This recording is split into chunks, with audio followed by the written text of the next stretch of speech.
Uh, oh, hello there. I'm just sitting here, sipping my tea and reading my fancy book on my beautiful, detached veranda thingy. Isn't it lovely? What an amazing thing to be a homeowner. The true endgame of Final Fantasy XIV. Savage fights? Pah! Child's play. Ultimates? Please. They're nothing compared to the task of getting a house. To get one, you have to beat the most grueling and difficult boss of the entire game, the housing timer.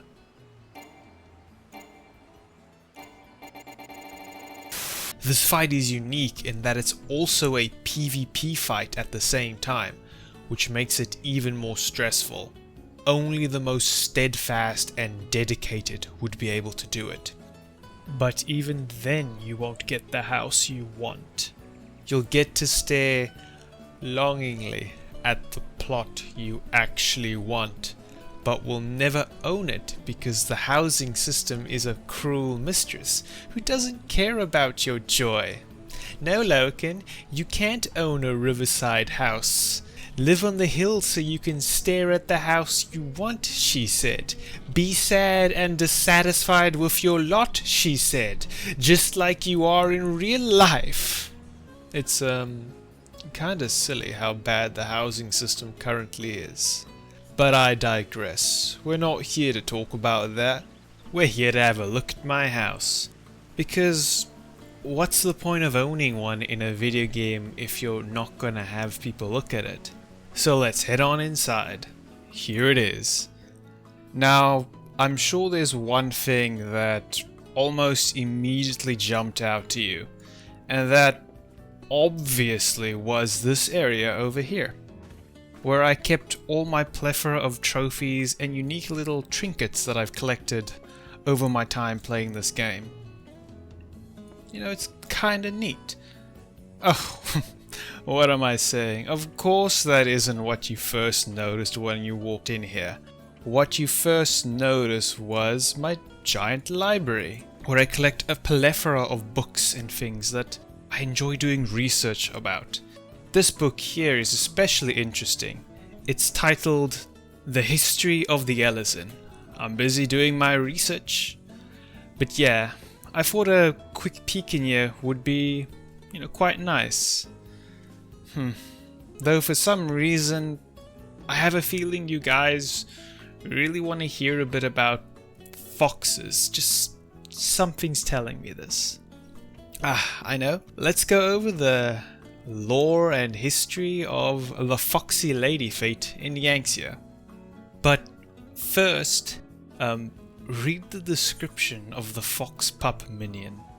Quite a lot of minions have really good descriptions. Here's the raccoon in a kettle description. Anywho, the Foxy Lady, Tamamo Gozen, Kyubi of the Nine Tails, is an allspice. For those who don't remember or don't yet know, an allspice is an animal who has greatly outlived their natural lifespan. They've acquired a sense of self and effectively ascended to godhood. They have immense power and are able to transform into a human-like form. They're also plagued with a bit of, let's say, darkness inside of them. Their more animalistic and primal side. The Aramitama. I hope I said that right. When we fight Byakko, the buff tiger, Suzaku, the sexually frustrated bird, and Seiryu, the Vegeta, they've all let their Aramitama take control. Basically, they go berserk and will kill and destroy a lot of things if not beaten into submission. With this in mind, let's return to our fox and her story. Long ago, when she was still a young allspice, thus not as powerful, she got trapped in a wolf trap and was unable to escape. Eventually, she was found by a powerful landowner, who took pity on her and freed her from the trap. Since then, Tamamo has dedicated herself in protecting Yangtze and its people from all evil and invaders. Yangtze being the homeland of the man who saved her.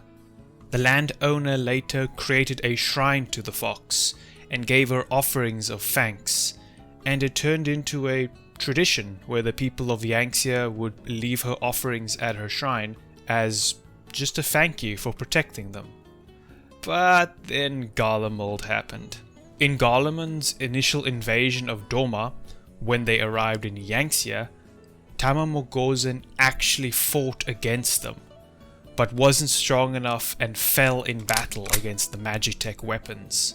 The Garleans then destroyed her shrine and banned people from visiting it, since they thought she was just another primal being worshipped. Unfortunately for them, she isn't, and after her battle she had escaped and transformed into her mortal body. A female Aura with fox ears. Oh, she's also got amnesia and actually thinks she's mortal with a demon fox inside of her. Her Aramitama trying to take control. Before we do her fate chain, she's being taken care of by two young Allspices, Ginkgo and Kinko. And that's where our story comes in. To keep it brief, some Dumbos try to steal her power, her Aramitama takes control and kills said person trying to steal her power. Noticing a potential murder-happy, primal-like problem, the Warrior of Light hunts her down, gives her a good smack and says, "No! No mass murder!" After we knock the crap out of her, she's taken by her little fox friends to recover.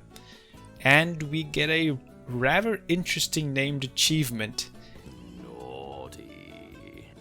Yay, everyone is happy. Except these guys. They've definitely seen better days. You'll also get 15 tokens from defeating her, which you can use to go buy the fox headband, fox minion, and to invite a fox to come live in your house. It's really cute, and I gotta admit, I actually really like this housing item. But yeah, there you have it. Now you know one small story in Final Fantasy XIV. I'm gonna get back to learning about our giraffe friends for when next we chat. I hope you enjoyed the little peek into my house, and I hope you enjoyed the little short story we had. But for now, goodbye my friends, and have a great day.